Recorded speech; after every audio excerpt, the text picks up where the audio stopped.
Okay, I'd like to call to order the June 3rd, 2020 State Board of Education meeting. Roll call, please. Mr. Durham?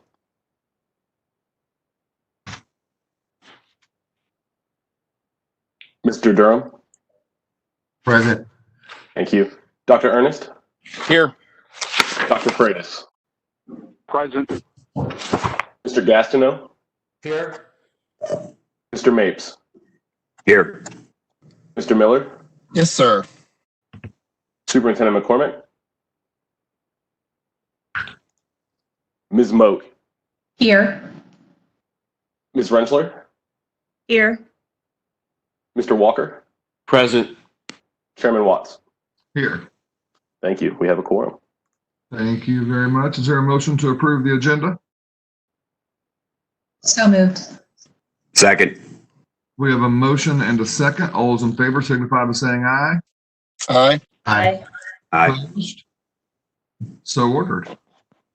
Is there a motion to approve the minutes from the May 13th, 2020 meeting? So moved. Second.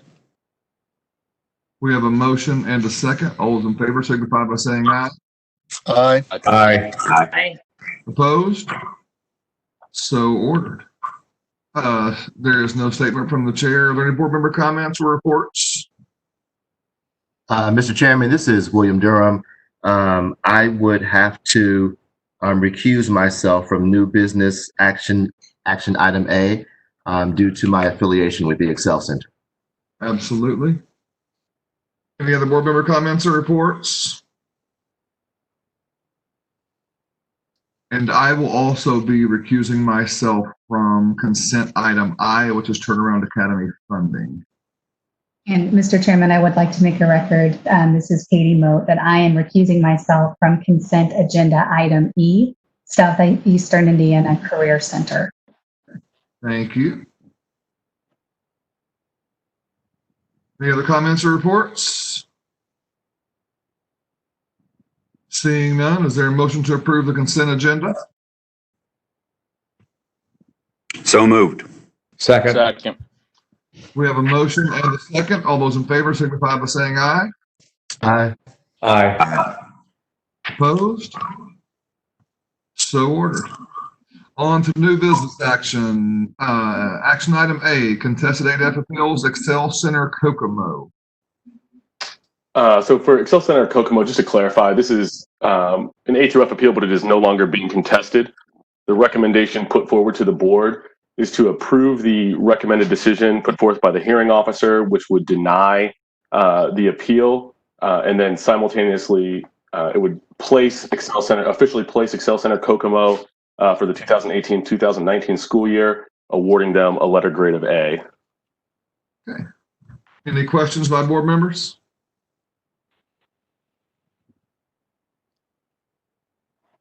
Seeing none, is there a motion?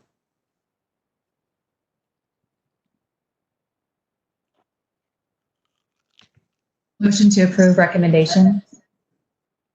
We have a motion and a second. Roll call, please. Dr. Ernest?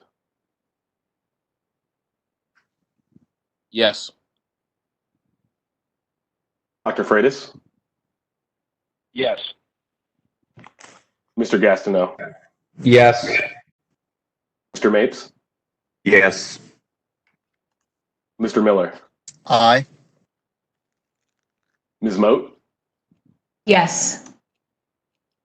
Ms. Rentschler? Yes. Mr. Walker? Yes. Chairman Watts? Yes. Motion is approved and the school has officially been placed. Thank you.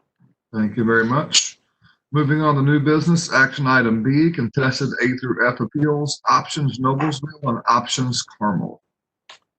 So we'll start with options Noblesville. Both issues are identical in this case. Both schools have appealed their placement for the 2018-2019 school year on the basis that the schools fall within a special statute allowing them to receive a null grade. The hearing officer's recommendation in this case is to deny that appeal on the basis that the calculation for options was correct, And then the recommendation from staff is to affirm hearing officer's recommended decision and officially place options Noblesville as an F for the 2018-2019 school year. With that, I do know that options representatives are available and would like to present to the board. Because this is contested, we will, of course, allow that to happen. And I think, Michelle, are you available? Yeah, I should have shared my screen. Can you see it? Yes, Yes. I can. So if there are no other questions for staff at this time, I will hand it over. Any questions for staff at this point? Okay, moving on. Welcome. Thank you. This is Dr. Mike Gus. I'm the president and CEO of Options Charter Schools, and obviously was with me as Michelle Walden, our chief operations officer, and just off camera over there is Jake Brando, our chief financial officer. We really appreciate you giving us the time today to come and discuss our information with you a little bit further. I wanted to put just a little historical context to what Options has done with regard to our appeal. Back in 2011 and 2012, Options began to investigate under the new, as the new A through F grading system was being implemented in 2012, how Options was going to be graded in this new grading system. And that's when, within just a few months of that, we became aware of the in-size workaround for schools our size. And as we began to assess the data over the next few years, we realized the catastrophic effect of the workaround for schools like Options Charter Schools, where we were putting as many as 3 years worth of data together to effectively meet the minimum in size of 30. And in 2014, we came to the State Board of Education and we shared this data with you that regardless of our performance in any given year, it was impossible for us to move our letter grade out of the category of F. And on this timeline you're seeing, when we send this PowerPoint to you, you should already have it, I guess, according to Michelle. There are links that you can go back and see all this information that we shared with you historically. So we continue to share this data with you. And one of the things that we really want to impress upon you is our evolution of the understanding of what kind of data that you needed to see, both in terms of the kinds of students that we serve and the performance of those students given that. And it's really important that you view us through that alternative education lens, because that is the student that we serve. And so as we begin to evolve and understand what kind of information that you needed to see, we brought you data, local data, state data, and even national data to show our levels of performance over the year.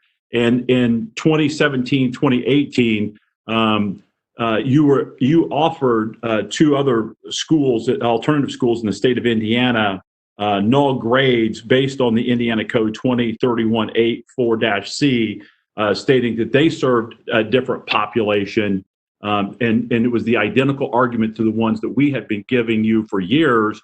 And so we were really excited. We felt like the state board had offered a precedent that we could take advantage of as well, and finally get the null grade we deserve. And really, ultimately, what we want to do is be placed on a committee and be allowed to help with the new alternative accountability metric for the state.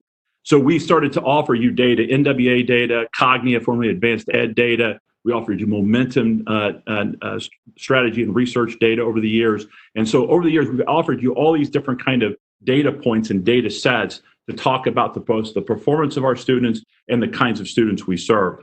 Finally, this year, we got the feedback from the Attorney General's office on our initial appeal, because last year, we were told that because the law we were trying to use said that you have to exclusively serve students who are intellectually, behaviorally, or developmentally challenged. We didn't serve students that were exclusively in that category. And so we went back to Representative Boehning and we asked for them to update that law, which they did. The law was changed from exclusively to primarily. So this year, when we appealed our grade, we did it with our prior data sets, but thinking that since the law had been changed, from exclusively to primarily serving those challenged groups, that we would be approved. The Attorney General, the opinion we got back was the same as it had been historically, basically coming back now to our data wasn't strong enough. And so we hired a consultant, Carrie Dank, to help us try to identify if the data we're bringing you is not the data that you want to see, then what data is it that you want to see to prove to you beyond a reasonable doubt that we do serve primarily these underserved and challenged groups.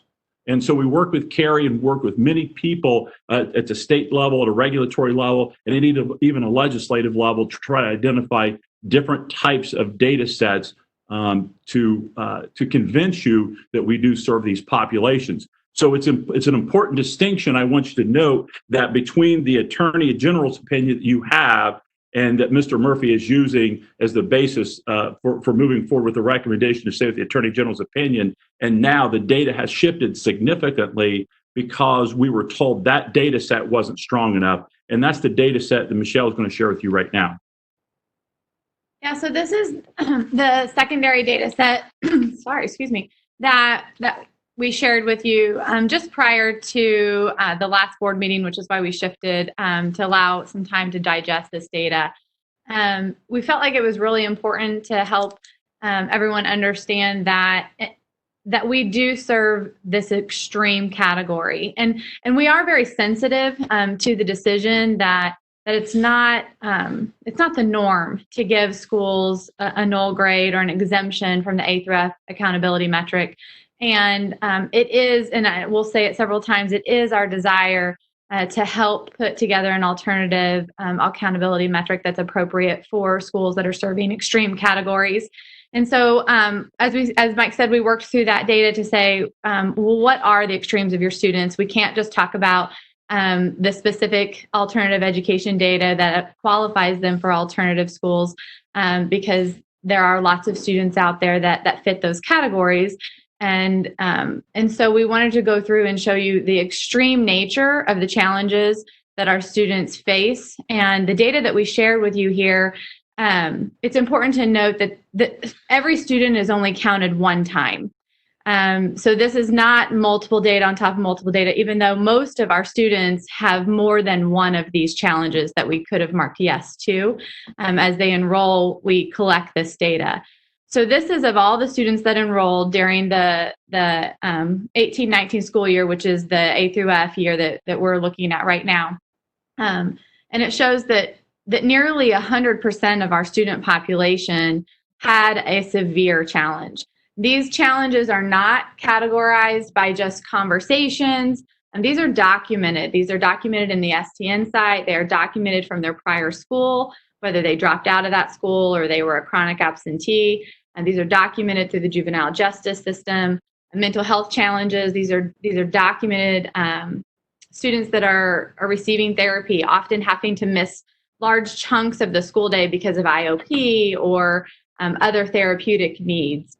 And so we wanted to make sure that you understood that this data are the extremes of the students and the behaviors and the challenges that they face that don't impact their ability to learn per se, although it does make it difficult. What we want to kind of really get across is that it impacts their ability to graduate on time.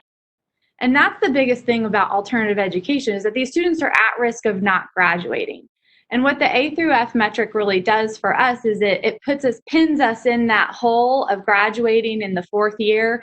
It pins us in the hole of the chronic absenteeism that students that have to miss because of medical challenges or these other mental health and getting their therapy that they need, or going to probation meetings or whatever they need. They're getting absence excuses, or they're missing portions of the day, or maybe they have to work a portion of the day and they're coming later in the day.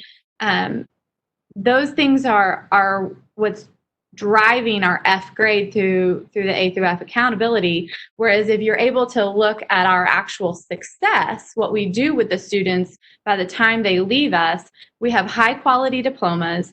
They're graduating. They're just not graduating in the fourth year. And so we really, really, kind of challenge the board, challenge the staff to let us start working on this alternative metric to really highlight the success that these at-risk students are having, because we contend that we're one of the strongest alternative schools in the nation. And then this data shows that now the national weighted average of alternative schools, their 4-year graduation rates down in the 25% range. They grow that to about 31% in the 5th year. And both Options Noblesville and Options Carmel far exceed those data sets. And these are multi-year averages over the last 11 years. So now that we've been able to review the data a little bit, and I know that your staff was able to get this information ahead of time, and hopefully each of you had a chance to talk individually with your the full-time staff members and a chance to review the data and really digest it. We come back to you year after year because we believe that we're on the right side of the argument when you look at the data. We are deserving of the opportunity to be judged in accordance with our highly specialized mission. And we really want to be held accountable. For us, that means either significant changes to the A-F grading system or the ability to develop an alternative rubric. And if we don't have one of those two pathways forward, we're just going to have to keep coming back year after year and sitting in these meetings and trying to find new ways to develop new data sets to convince you that we're on the right side of this argument. So today, what Options Charter Schools is asking for is the recognition that this data set that Michelle shared with you today as a compilation of data sets that we've shared with you from years past, and that's why we wanted to share that historical timeline with you. Options Charter School and its staff and its students are deserving of the opportunity for today to receive a null grade and the opportunity for us moving forward to be a part of the committee that develops an alternative rubric. We believe that our influence and our experience on that committee would be invaluable. So today, for both of our schools, Options Charter School Carmel and Options Charter School Noblesville, we're asking for the same thing, a null grade and the opportunity to be part of the solution. Thank you. Thank you. Are there questions by board members? I've got a question for Chad, BJ. Yes, sir. The data that was presented originally to the AG's office for this, were they given this new data and a chance to relook? What did that look like, Chad, please, just from a process standpoint? Because I really appreciate the data, appreciate it was a single count by student. I think that was put together well and tells a story. What was the process there? Can you just walk through that, Chad, please? Yeah, certainly. The initial appeal to the hearing officer, and it happened to be an attorney general's office hearing officer, but it's just a hearing officer generally that the board uses, was an appeal based on the fact that Options, both Carmel and Noblesville, are alternative education programs. This particular data set was not provided, so the hearing officer's determination, as they explained in their presentation, was made based on the fact that they had failed to show they qualified for the particular statute that would allow them to receive a null grade. That determination was appealed by Options, which is why it's now coming to the board. So that does not go back to a hearing officer for a determination. It is an appeal of that determination to the board to make the final determination. Okay. Any other questions by board members? Yeah, Chad, this is Pete. We've talked about whether this statute applies or not, and haven't spent much time, whether if we did say that the statute applied, then what's next? Is there a alternate rubric that we would use, or is it just kind of left up to our discretion? And so there's not an alternate rubric at this time. If we find that the statute applies because this school does serve predominantly a student population with social, intellectual, developmental, and behavioral challenges, then they would receive the null grade under. They could receive a null grade under that statute. So it's ultimately up to the board's discretion to grant the null grade or not. And then the what you're looking at there is whether the annual assessment data accurately reflects the school's performance. Right. Yeah. I guess that's my observations that the options folks, you're bringing up some good points, but our job here is to administer the law, and you know, it bears some review of what the law should be in this case, but you know, that's not on our agenda this morning. So thank you. Chad? Any other questions? Yes, I have one. Yeah, I have a question. Chad, First, can we'll go you? Kristen and then David, please. Okay. Chad, can you remind us what the student population is mentioned in the statute? Like, what does the law actually say? Yeah, so it says a school that focuses primarily on providing an academic program for students with developmental, intellectual, or behavioral challenges may petition the state board for review of their grade if they believe that the annual assessment data does not accurately reflect the school's performance, growth, or multiple measures. So the student population is developmental, intellectual, or behavioral challenges.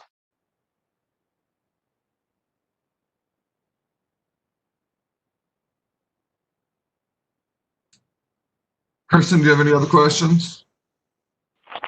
I have a question. David? Yes, sir. Is the motion to deny their request? The motion at this time, well, the recommendation put forward by staff is to approve the hearing officer's determination, ultimately denying their appeal. I don't know that there's been a motion put forward, but that's the staff recommendation.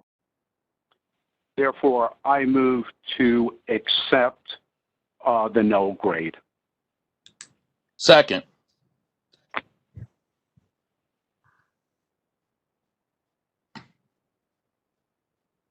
Mr. Chairman, does that need to be stated in terms of affirming staff recommendation or declining to accept it? I just want to check and see if the language of the motion allows us to address staff recommendation, and it feels unclear to me. Okay, David, could you restate your motion, please? Yes, I am moving to grant their request for a no grade. I don't think the staff recommendation has any impact other than giving us advice. And so in the form of a formal motion, I stated it in an affirmative way, and therefore it should move forward if there's a second. And I did hear a second, I believe. I believe, Byron, you seconded. Yes. Correct. Yes.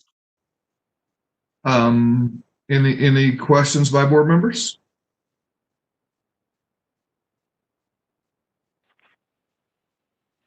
BJ, I would like to comment, because I think there's been questions about the statute 20-31-8-3D. And I think this absolutely applies here. Just because of the arrangement that's been made, this is specifically the sort of thing that the board's been asked to sort out and look at. And you know, while the word primarily, you know, we always have those words, but they've demonstrated us that over half the students and a large population are coming credit deficient. They're at the time of enrollment. I just think this is a classic case where we need to, in my opinion, grant the null grade here.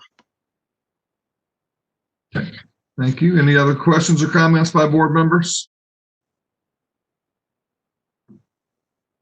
BJ, I also would like to say that I don't disagree that option serves a different group of students, but it's also students who usually have left a traditional K-12 public setting and chose to go to options just because of the flexibility that they're given. We got to be careful as we go down this slippery slope, because all of a sudden alternative schools and alternative means of getting your education, we still got to make certain our laws are followed and the accountability process is still in place. I agree wholeheartedly with the options folks. We need a different rubric, because they get kids all the time who are already behind in the process of being able to graduate on time. When we start looking at classifications of students and whether or not they're developmentally behind or why they're actually in that position of not graduating on time, it probably needs a lot more verification and data as we start doing something like that. So I would just put caution to all of our board members of where we're looking right now.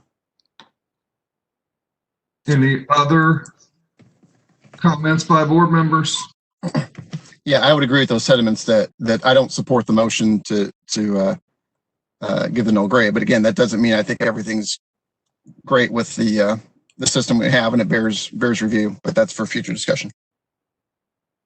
I agree, and I do want to let options know that I certainly support and appreciate the work that you are doing.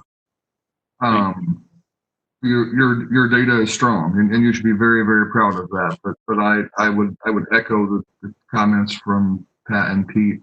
While I won't support the null grade, and with my vote, I do want you to know that I appreciate the work that you are doing. Thank you. So we have a motion and a second to award the null grade. Are there any other questions or comments from board members? Okay, roll call, please. And just to clarify, Chad, would you please restate the motion before we take a vote? yeah, so the motion is to approve the appeal granting Options Noblesville a null grade. I want to take the two schools separately just because they are two separate appeals. So this is to grant the appeal and the null grade for Options Noblesville. Mr. Durham? No. Dr. Ernest? Yes. Dr. Freitas? Yes. Mr. Gastineau? No. Mr. Mapes? No. Mr. Miller? No. Ms. Moat?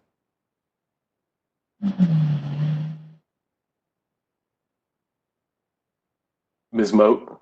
No. Ms. Rentschler?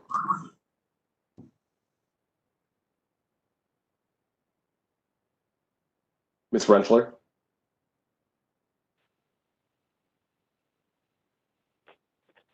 Mr. Walker? Yes. Chairman Watts? No.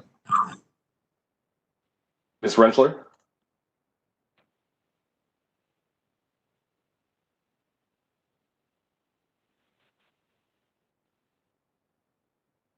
Motion fails. And now, Chad, I believe that David's motion was for both, so So we will take a separate roll call here for Options Carmel. And please restate the motion. The motion is to approve the appeal and grant Options Carmel a null grade. Mr. Durham? No. Dr. Ernest? Yes. Dr. Freitas? Yes. Mr. Gastineau? No. Mr. Mapes? No. Mr. Miller? No.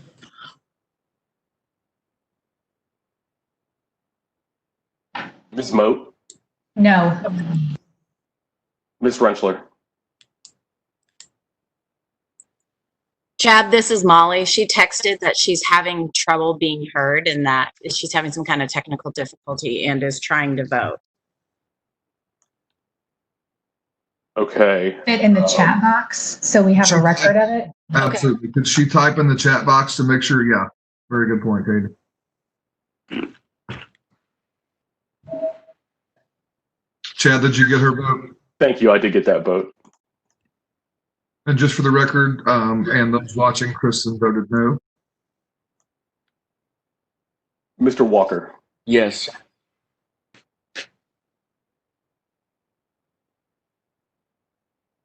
Chairman Watts? No.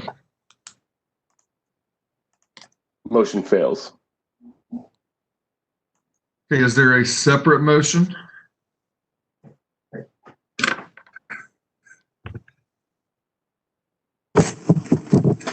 I would move that we accept the recommendation from the staff for the appeal of options Nobleville and options Carmel.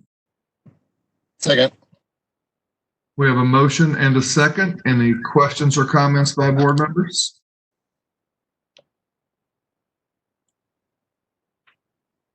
Seeing none, roll call, please. And we will do these separately as well. And Chad, please restate the motion before we vote. The motion is to accept the staff recommendation with respect to options Noblesville. Mr. Durham. Yes.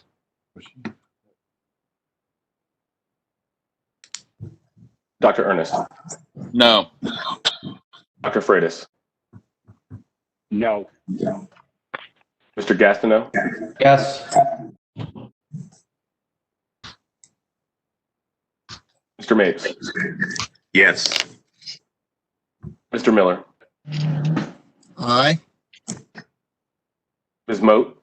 Yes. Ms. Rentschler. Yes. Thank you. Mr. Walker. Yes. Mr. Watts. Yes. Motion passes. And then the second motion was with respect, or adopt the staff recommendation with respect to options charter school Carmel. Mr. Durham. Yes. Dr. Ernest. No. Dr. Freitas. No. Mr. Gastineau. Yes. Mr. Mapes. Yes. Mr. Miller. Aye. Ms. Moat. Yes. Ms. Rentschler. Yes. Mr. Walker. Yes. Chairman Watts. Yes. Thank you. Motion passes. Okay, thank you. Moving on to new business, action C, the 2020 and 2021 formative assessment grant. Good morning. Good morning. I wanted to bring forward to you the request for approval for our formative assessment providers for the school year 2020-2021. We assessment recently completed our annual review process based on a research-based criteria, which included alignment and a new criteria this year specific to the predictive qualities of those providers. So today we are requesting your approval of the list for 2020-2021, and we will be bringing forward the specific fiscal request at a later time.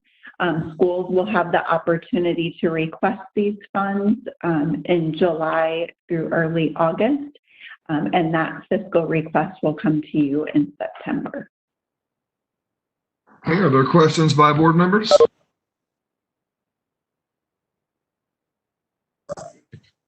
Seeing none, is there a motion?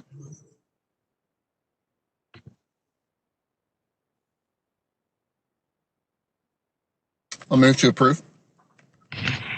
We have a motion. Can I have a second, please? Second. Okay, we have a motion and a second. Roll call, please. Mr. Durham. Yes. Dr. Ernest.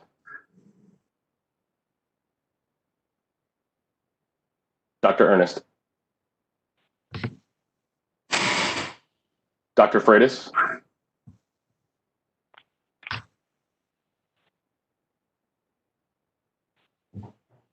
Mr. Gastineau. Yes. Mr. Mapes. No. Mr. Miller. Aye. Ms. Moat.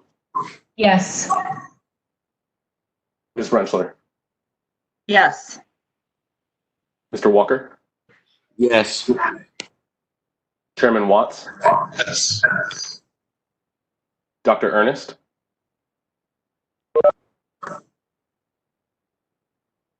Dr. Freitas. Motion passes and the list is approved. Chad, I do believe that I did hear David vote. Just for the record's sake. Apologies. I'm trying to look. I don't know if we may have dropped Byron. I was trying to vote too.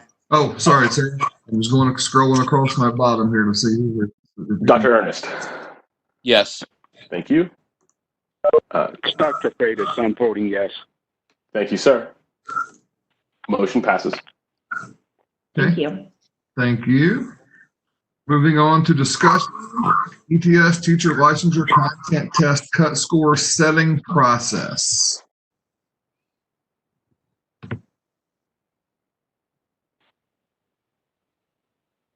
Hi, everyone. This is Pete Yeager. Can you hear me and see the presentation right now? Yes, sir. All right. Let me get that to bigger screen here.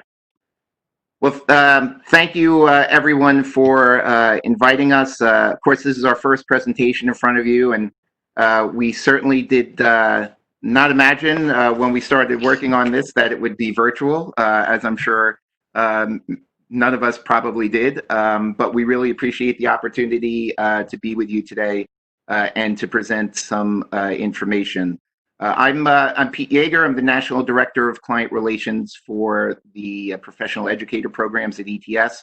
I've been with ETS about 19 years, and I have been working with the Indiana project since the start, worked on the response to the RFP, our presentation in response to that, and then have been coordinating the work between the state and ETS to get the program up and running in 2021.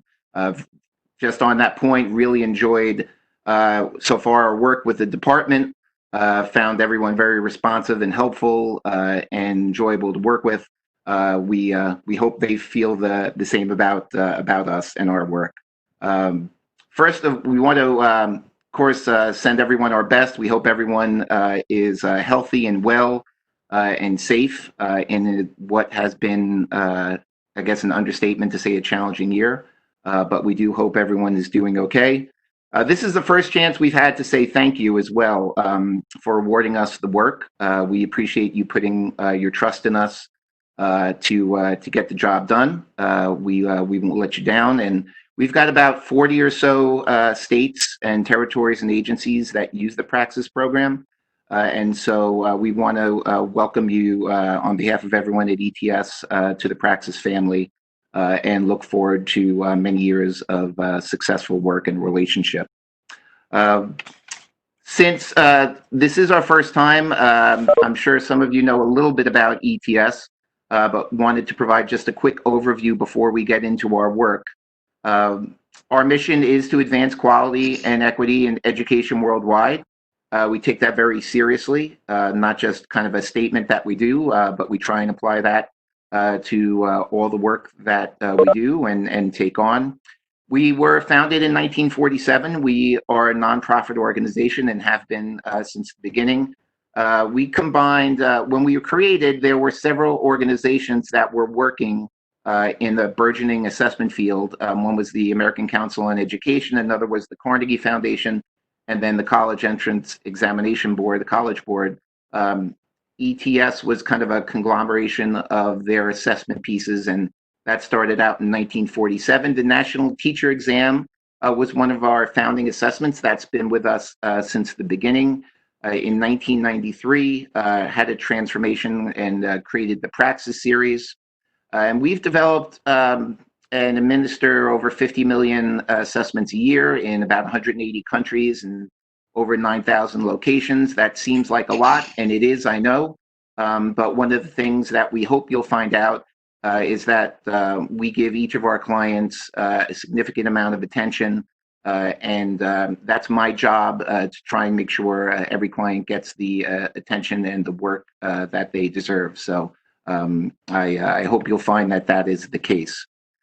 Research is a big part of our work.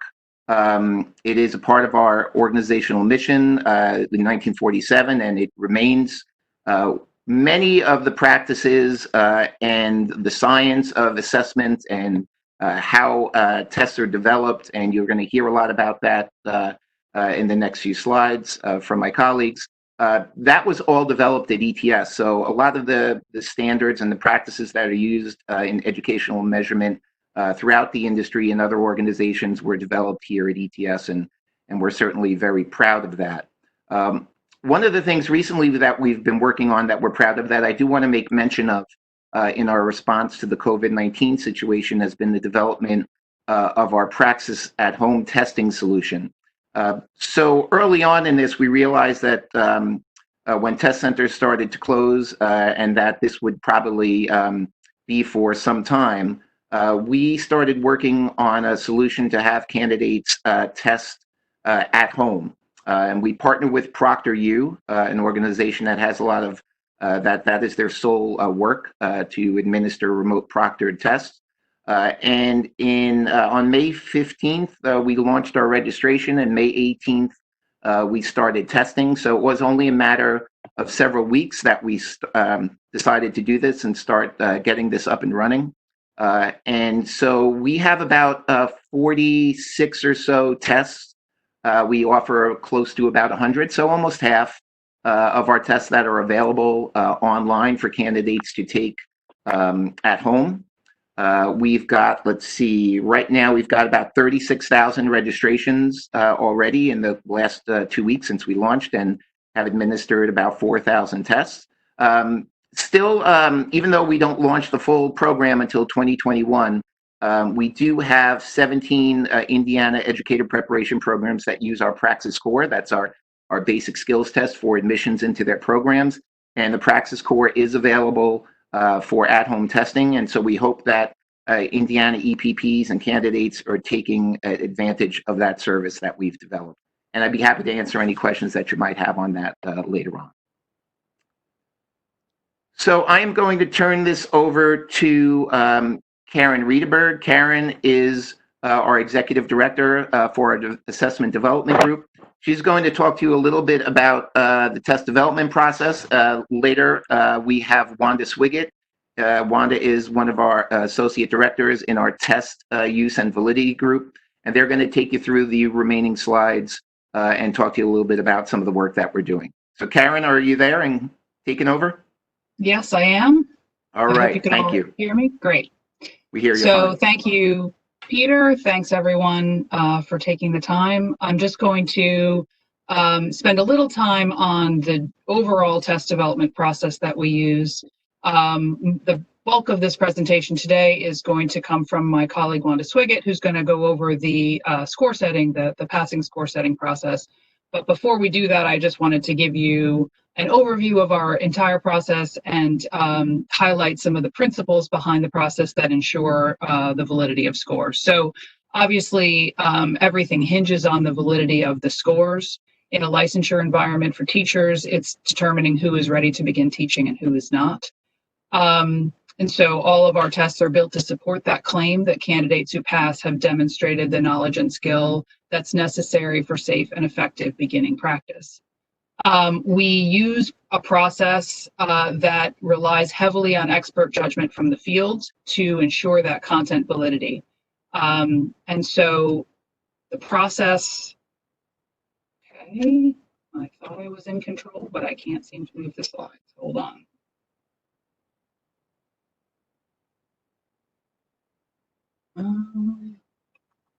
Karen, if you mouse and click on the screen and then hit a down arrow, that might work.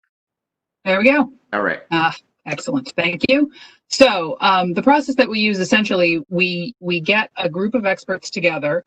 Our process involves a combination of surveys, in-person meetings, and virtual meetings. As you might expect, all of this work is being done virtually for now. We just had a successful, entirely virtual domain setting process for our mathematics assessments, so that is working really well. But that process, whether virtual or in person, involves first getting our arms around all of the relevant occupational knowledge for the field in question. Then we spend time with educators narrowing down that large field into what is absolutely critical for beginning practice. And then the test domain is a further subset that is really among that domain for beginning practice. What are the absolutely critical knowledge and skills, and what can we test in sort of the constraints of a testing environment? So once we have that domain defined, we go through a very rigorous multi-step process to build the test questions and then the test forms. And going back to that validity question, which is at the core of what we're doing, a test can't be valid if test takers can't fairly and reasonably demonstrate their knowledge, skill, and ability. So every step in our review process is in service of ensuring that the test questions are relevant and important according to practitioners, that they are free from bias, and that they are clearly worded and free from error so that test takers can demonstrate what they know without any unnecessary distractions or complex problems. So, and we use in some of the same educators from that national group who helped us set the domain, in addition to additional educators and subject matter experts as part of that development process. And well, among the steps that we include, every one of them is ensuring that the items are accurate, and that overall they also, every question is an accurate and reasonable measurement of that domain that was defined in the beginning steps. So, and this final slide from me is just to sort of show you in a nutshell the three kind of areas for that development. The first is determining that domain, then designing the structure of the test, and then developing and administering the test. That arrow along the bottom is just also to indicate that when we finish that initial process of design, we're not finished ensuring the validity of that content. So we regularly do specification review surveys with the field to ensure that the specifications remain relevant. And when the field changes, we are aware of it and we are ready to make the revisions necessary to keep those tests up to date. And as you'll see, that final box there includes the multi-state standard setting panel. That is the, as I said, the crux of this presentation, which Wanda is going to walk you through now. So I just want to say thank you and thank you for your time. And if there are questions after Wanda's through, I'm happy to answer them. Thank you. Okay, can everyone hear me? We can hear you. Okay. So when tests are newly developed, as Karen described, we have our multi-state standard setting process. And at that, during those standard setting studies, we basically are determining, the goal is to basically place a line and make a categorical judgment. And that line is basically stating how much knowledge and skills a teacher candidate needs to demonstrate in order to state that they are minimally qualified for license. Excuse me. So in our standard setting panels, we have a group of expert educators from around the country, and these people have, excuse me, experience and expertise in the subject matter, and with the candidates preparing to be teachers, as well as new teachers who are just beginning in their careers. So they have a variety of perspectives on the actual test and what does it mean to be minimally qualified to begin practice. Okay, there we go. Sorry, I think. All right, here we are. So with any standard setting, multi-state standard setting process, there are three main components involved. Are first the assessment itself. Panelists receive information in advance of the study so that they can get familiar with the structure of the assessment, and they're asked at that time to consider the knowledge and skills being measured on the test. Then once they come to the meeting, they also have to consider what knowledge and skills, as someone who's minimally qualified, what is it that this person knows and what is it that they can do? And so this is a description that is agreed upon and created by the panelists during the multi-state study. And the third major component is the actual methodology that the panelists follow.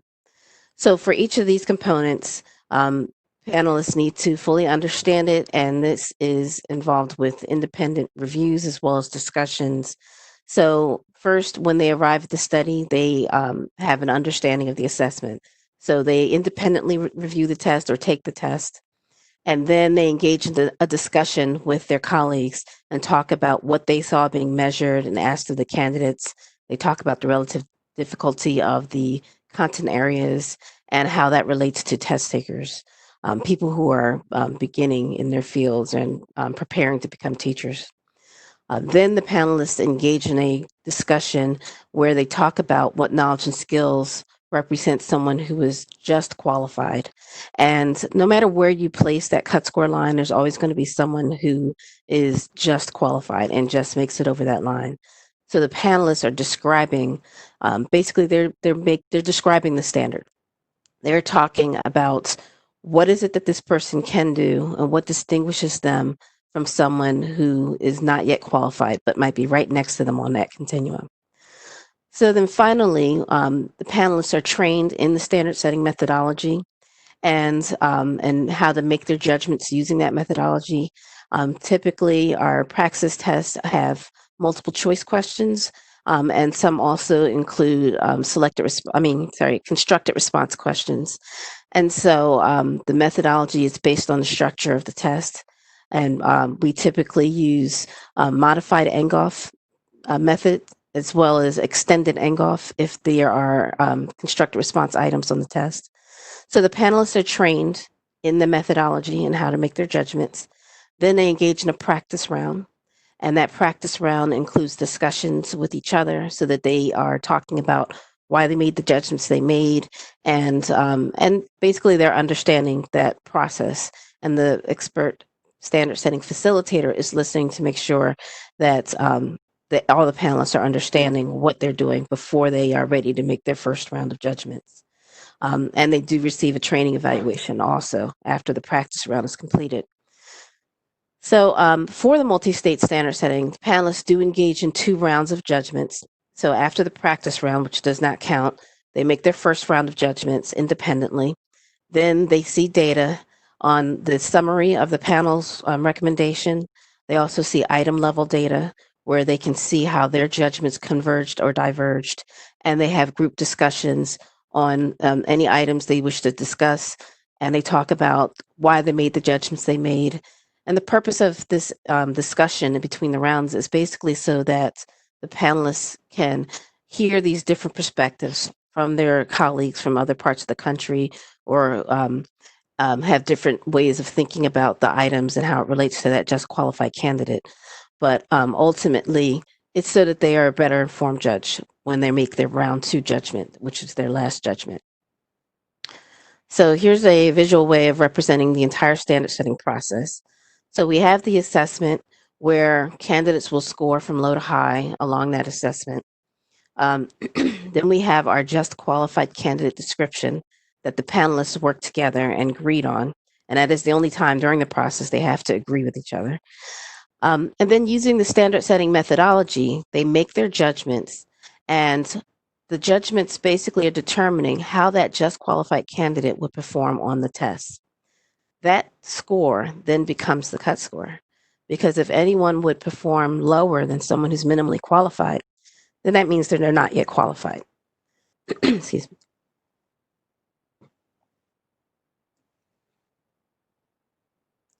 So now I'm going to change gears a bit and go from talking about the multi-state standard setting process to the score setting process that we're using only for Indiana. The the standard settings take place after newly developed tests. So Karen was describing how after the test developed and packaged and ready for administration, we then engaged in the multi-state standard setting process.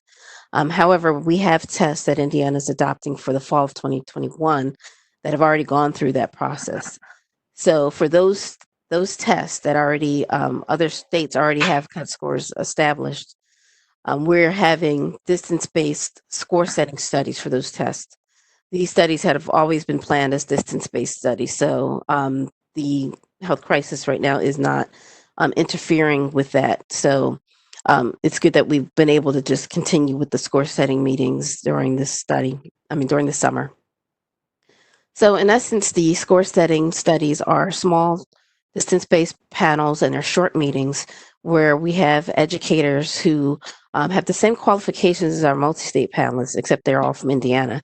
And so these are people who have experience or expertise with the subject matter, with candidates preparing to be new teachers, or also with new teachers. So some of our panelists are mentors. Okay, so before the panelists meet for the score setting study, we do send them information in advance where they are able to review the content that is measured on the test. And they also have a document that describes the structure of the test and also describes what's on the test. But they're able to independently take our interactive practice test, which basically represents the live test. Then during the score setting meeting, the panelists then are able to, they're engaging in overviews and are able to discuss or have any questions answered, where we discuss the assessment design and development process. I described to them the standard setting process that the test has gone through. And then the panelists engage in a discussion about the content measured on the assessment from their own perspective and how that relates to educators, future educators in Indiana.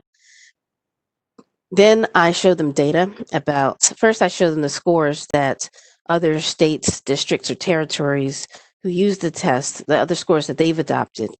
And the panel is able to discuss any differences in the scores or similarities in the scores that have been adopted by the states. And then I show them the actual national pass rate data and the standard setting results as well. And the panelists discuss, we show them the pass rate data at various score points so that they can have a discussion on and see how, with the multi-state panel recommendation, if the score is lowered or raised, how that affects the national pass rates. So then the panelists engage in, they have their first round of judgments where they make their judgment on the recommendation for Indiana. And then after that, they see the results of their judgments and they discuss why they made the judgments they made. And they can go back and look at any of the data that had already been presented to them. And when they're ready, they make their final round of judgment. Okay, so. Okay. Yep. No, that's okay. I'm sorry. Continue, Wanda. Okay. So we've completed score settings for 17 tests so far. We have 23 more to complete. And Pete, I'll let you take over from there. Sure. Yeah. Thank you, Wanda and Karen.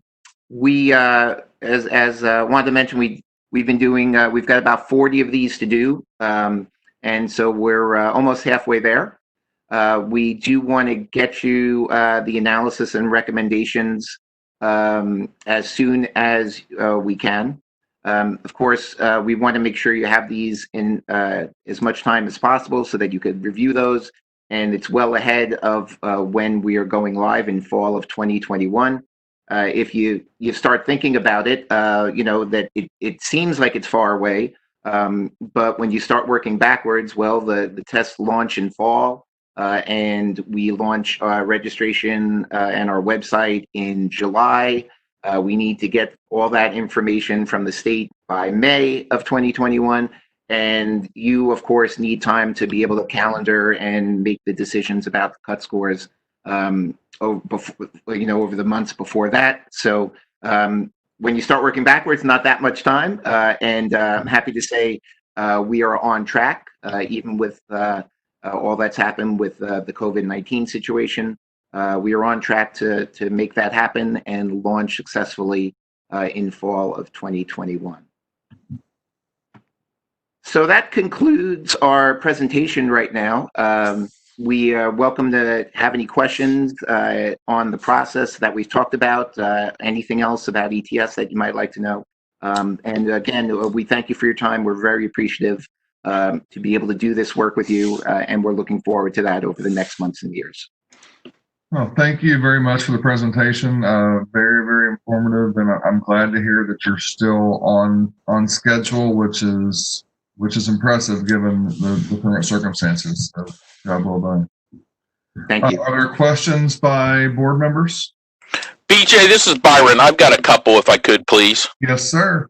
And Peter, if you covered this, and you locked up on me once during that, so if you covered it, I apologize that I'm asking it again. But in having been involved with the switch from providers of this and some of the challenges that we had, one of the things that I always thought there wasn't a great relationship, if you will, between the universities and the programs who were doing the teacher development, and that's not putting blame on either side of that. Just I'm moving beyond that and want to have a discussion. What are you all doing to make sure that relationship's good, so that everyone knows what's Sure. going on there? Sure. Well, we've already done a few presentations to the local AACT chapter, the Enacti group, and then the ATEI group. So we've already done some presentations, attended some conferences and meetings, and we're going to continue to do that. We have had actually a lot of interaction with the educator preparation programs because so many have adopted our Praxis core test. And so those institutions have actually already started getting score reports and integrating their systems with our systems so that they can receive that score report, and started working with our data manager. And as we continue to move closer to launch, we're working with the state to set up a communication plan to be able to make sure we're doing webinars and presentations about the test prep and our website and the registration process and all that information. So far, I think we've done a good job. It's been limited because we certainly don't want to confuse educator preparation programs, since we're not launching until 2021. So the Department of Ed and us have been careful to make sure we're not causing any confusion. But I think there's been good communication so far. That's my job. I'm responsible for making sure EPPs and everyone in the state and candidates have the information they need. And I will remain active and visible in trying to do that even after we launch. Thank you. I appreciate that, because I feel like that. I am glad you talked about the support, because I think that's another area, support for the educators themselves as they work through that. I think that's an important piece. And then could you just quickly give, and I'm not looking for detailed here, other than I just think this is a chance to learn.